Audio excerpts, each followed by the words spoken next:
الحمد لله رب العالمين والصلاة والسلام على المبعوث رحمة للعالمين نبينا وحبيبنا محمد وعلى آله وصحبه ومن تبعهم بإحسان إلى يوم الجزاء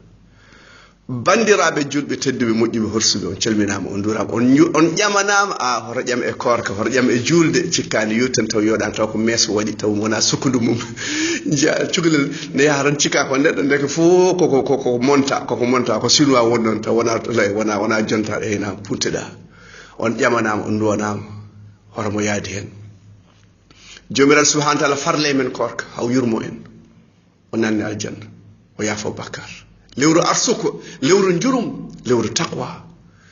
ɗo o jantima e deftere makko teddunde jippinde lewru korka shahr ramadan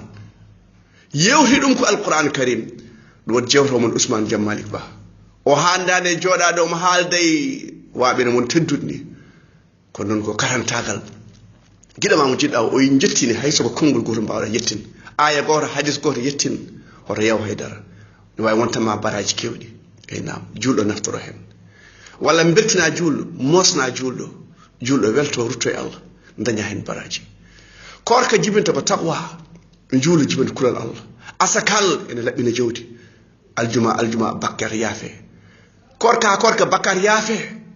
juulo bakkar yaafe e ndaw jurum jomiraɗo dokke makko hen sa yimɓe mbima ceɗɗo yo Allah siftore Allah meeɗa yejjidde en bandiraɓe so yejjiti hen en kalkima oɗon gadi yejjitaɓe ko sandolimɓe nasullah fa nasiyahum yo Allah danden e yejjitede bandiraɓe sehlam mbiɗen korka jibinde ko taqwa ya ayuha alladina amanu kutiba alaykum siyam kama kutiba ala alladina min qablikum la'allakum tattaqun en mbi kartal joɓetengal fane to Allah ko taqwa ko hulde Allah on jaho makka oya wa tazawwadu fa inna khayra zadi taqwa wona basel laccel na orto Allah wona nan ɗum nannata aljanna wona takaw wona oto o wona debbo wona jawdi ndi ko zuyina linnas ɗum koko yonna tan ko décor tan womal hayatu dunia illa matal ghurur addo ko funti joɓoɗen kartal kulal Allah mbaɗen nata aljanna e nam yo Allah waɗanimi aljanna innal muttaqina fi jannatin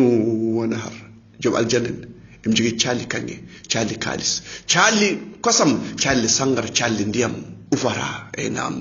innal muttaqina fi dhilalin wa uyun be cohlani kalimatu zar bandiraɓe sehraɓe innal muttaqina fi jannatin wa na'im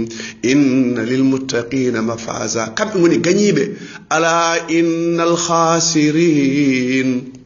la innal khasirin alladhina khasiru anfusahum bonira ko pertuɗo lakara e nam ben petara ben bonira bandiraɓe sehilaɓe ɗum waɗi joom aljanna ha ummo koɗo kitabe ƴeewe defteram ndeysaan korka nan hen tarawih nan hen leylatul qadr nan hen itikaf nan hen sakkade nan hen e nam yimɓe fof ma ndewe jeygol oɗon gandi passeport taccinowo yimɓe o to lakata woni kulal Allah e nam wa in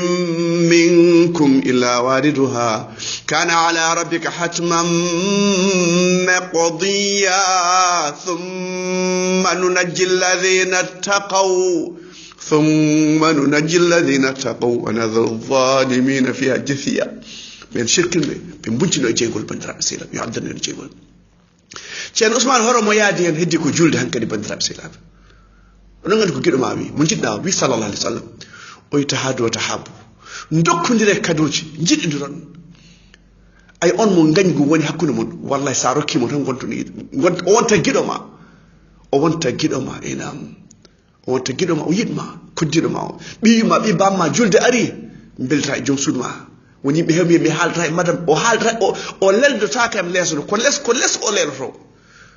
yi an baba galle an woni dinamo an woni kilifaɗo an woni daddo isa tekkini rewɓe sukaɓe mo welditte ko looɓe moƴƴete ko looɓe yafate ko looɓe guiƴe o joom kalis o joom sembe o sa fima o fima sa harima o hatma kono mo ala doole o miskino o bamma ko sancamo moramo foppamo tottumamo wima naw ɓiyam debbo mo nehimi o mbeɗa yiɗimo no fewi kono tinno teddinmo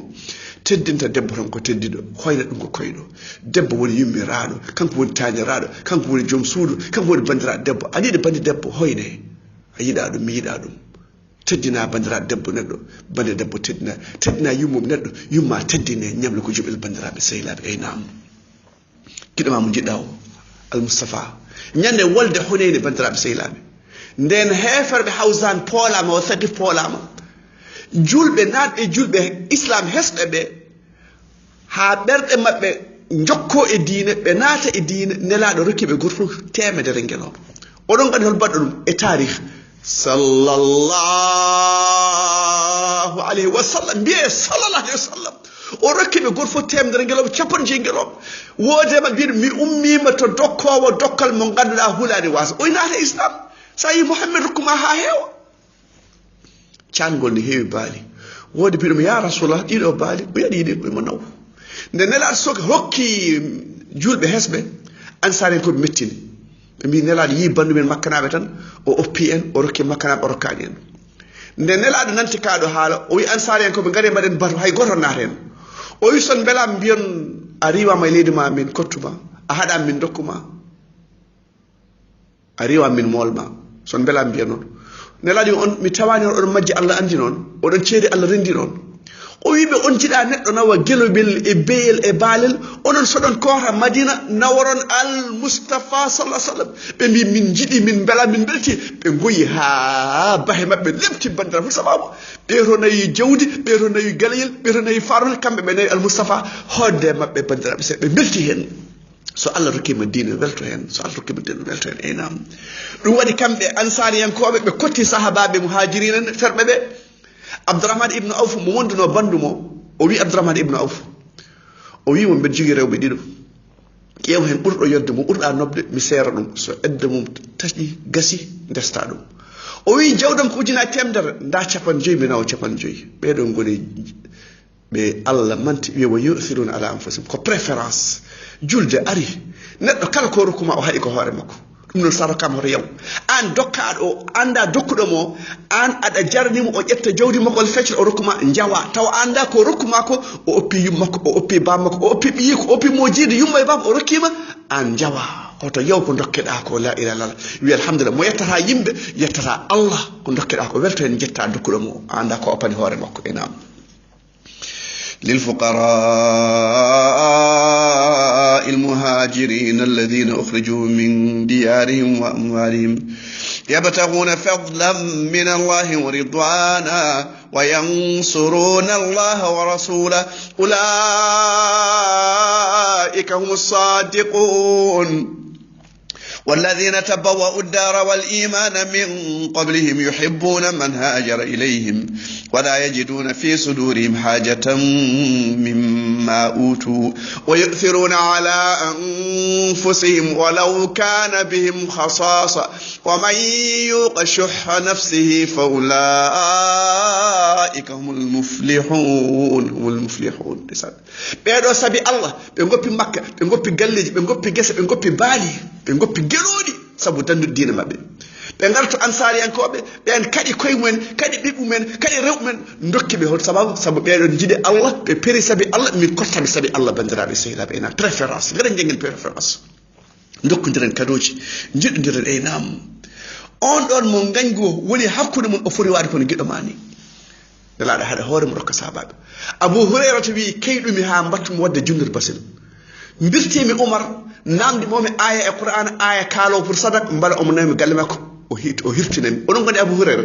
nyande fof ujunnaji yimbe million yimbe en biya radiyallahu anhu wa radwan sababu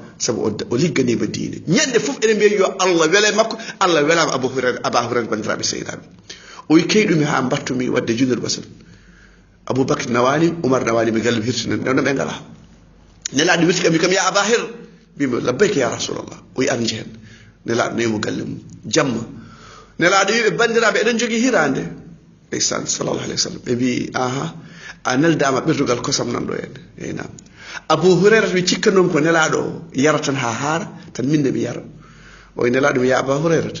ya noddoy ahlu suffa ko ɓe capanɗe jeeɗiɗo miskino ɓe ngalaɗo ɓe koɗi ko jama nelaɗo Abu Hurairah wi mine nelaɗo tan e lahal kosam i joni mamin kara o wi la budde noon mi waɗa yamiron nelaɗo mi wasanade o wi noddumiɓe kamɓe capanɗe jeeɗiɗo ɓe jooɗi nelaɗo wiya Abu Hurairata oyi mo nam ya Rasulullah o yarnuɓe oɗon moftani kumtade mum o moftani bottade nde wallahi seeɗa ala ko barke woodi ay ko ɗiɗo karata ene haara nayo ko haarata nayo ene haara sappo ko seeɗa ko barke woodi hoto ooyi ko ñamɗa ko tarde fayi comciɗi koko rappat galleji ɗi goppa rewɓe goppa fof koko restate rewɓe ma ndesse kalis ma fecce otoji ma pecce rewre jawdi ma e cellal ma e waktu ma e dewal Allah ɗum tawoyta bandiraɓe seeɗa capanɗe jeeɗiɗo Abu Hurayra yarniɓe o totta o yara ha ɗum e ɓirdugal gotal kamɓe fof ɓe jari e barke al Mustafa sallallahu alaihi wasallam ha heddi han Abu Hurairata e nela sallallahu alaihi wasallam Abu Hurairata sikkanno nelaɗo yarata totta mo yara Allah nelaɗo mo ya Abu Hurairata oy nam oy ko minama keddi sallallahu alaihi wasallam wallahi aɗa foti yiɗede aɗa foti hostinen ne yumma dogata ne baba dogata ne sehil dogata ne debbo dogata an goto wiyete tefanɗa ñakko dokkeɗa sallallahu alaihi wasallam ñande hay annabaɓe goto fof ko hooram an tefante yimɓe sallallahu alaihi wasallam ɓe keddi kamɓe ɗiɗo Abu Hurairata yari ha ɗum ɗite nelaɗo mo Abu Hurairata yar o ya Rasulallah omo yar o yari ha donkumi dañƴo mbaɗmi o ya Rasulallah mi ala ɗo mbaɗmi al Mustafa yari kedde mabɓe sallallahu alaihi wasallam o yari kedde mabɓe eɗen nefa miskino ko pot goto ɓe jardi kamɓe capanɗe jeeɗiɗo al Mustafa yari kedde mabɓe on woni holon al Mustafa sallallahu alaihi wasallam nirdaɗo yurmen o nirda ko yiɓe fof sa yiɗamo inna shani aka huwal abtar mo yiɗama on woni taƴiɗo bandiraɓe sehilaɓe enam فإذا الذي بينك وبينه عداوة كأنه ولي حميم وما يلقاها إلا الذين صبروا وما يلقاها إلا ذو حظ عظيم ولا تستوي الحسنة ولا السيئة ادفع بالتي هي أحسن فإذا الذي بينك وبينه عداوة كأنه ولي حميم وما يلقاها إلا الذين صبروا وما يلقاها إلا ذو حظ عظيم لا إله إلا الله محمد رسول الله صلى الله عليه وسلم سنة ودي بنند ولا ممجر أي نعم بنند ممجر فرانتو الله بنترا بسيلان on ganjo mo non dokkamo kado dokkamo cuuray dokkamo wurir dokkamo so sigga ko dokkuɗam fof ɓernde nde waylo wallahi ladi sa rokkina ɗum muñanam mosanam nelaɗi hoto yaw moƴƴere hayso mosana bande e nam bato surtout julde nde jomsudu ma o mbiɗen nelaɗo wi o ya holmo moƴƴinta oy mo kalfuɗa o fabda biman taul ay jomsudu ma o ɓiɓɓe maɓe yumma e bamma ɓe goni premier c'est des premiers aduna e lakara bandiraɓe sehilaɓe e nam yaay boy bay boy refti hen e galle ma moƴƴe ɓesgu ma e nam waji goto o hakkirama sababu omo toppito jinama ko Abu Hurairata ala ko Jabir ibn Abdullah mo wonde nelaɗo qissa makko mi haali kono mi rabbikino mo wonde nelaɗo eɓe ɗanni ngeloba makko tampi yahade nelaɗo heftimo wimo Jabir ko woni o ngeloba tampi nelaɗo a yeeha kam ngeloba ma ba ɓe mbaddi ɓe cuuta ɓe dakkodiri nelaɗo soodi ngeloba Jabir wima aha a soodi ngeloba noon kono sen jetti Madina mi tottuma ngeloba enam nelaɗo yi aha ɓe ngata paani Madina ɓe kampi nelaɗo yi hoto bettu jom suudu ma saɗa julta haalama o mooro enam o sancoro o wasa wadde mees o fewno ha o uura mbasa bettudemo hoto bettata jom suudu ma nelaɗo yi minen min kampata mballa jegnano no piɗɗe mballa min bettata galleji ɗi hoto ñukkino galle ma hoto explique galle ma hoto ƴeew téléphone aji maɓɓe hoto ƴeew koɓe jahata ay ala so hunde ko feeñi kaala ko feeñani hoto wittu bonna galle ma enam nelaɗo soodi ngeloba ɓe jetti Madina nelaɗo rokki Jabir ngeloba e piri ngeloba on woni holon ceerno Ousmane sallallahu alayhi wa sallam enam ñamtinen mo mbaleɗen daɗa aduna e lakara bandiraɓe sehilaɓe inna allaha wa malaikatahu yusalluna ala nabi يا أيها الذين آمنوا صلوا عليه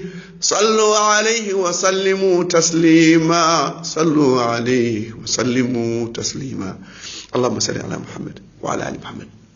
كما صليت على إبراهيم وعلى آل إبراهيم في العالمين إنك حميد مجيد. اللهم بارك على محمد وعلى آل محمد كما باركت على إبراهيم وعلى آل إبراهيم في العالمين إنك حميد مجيد. سبحان ربك رب العزة عما يصفون وسلام على المرسلين والحمد لله رب العالمين.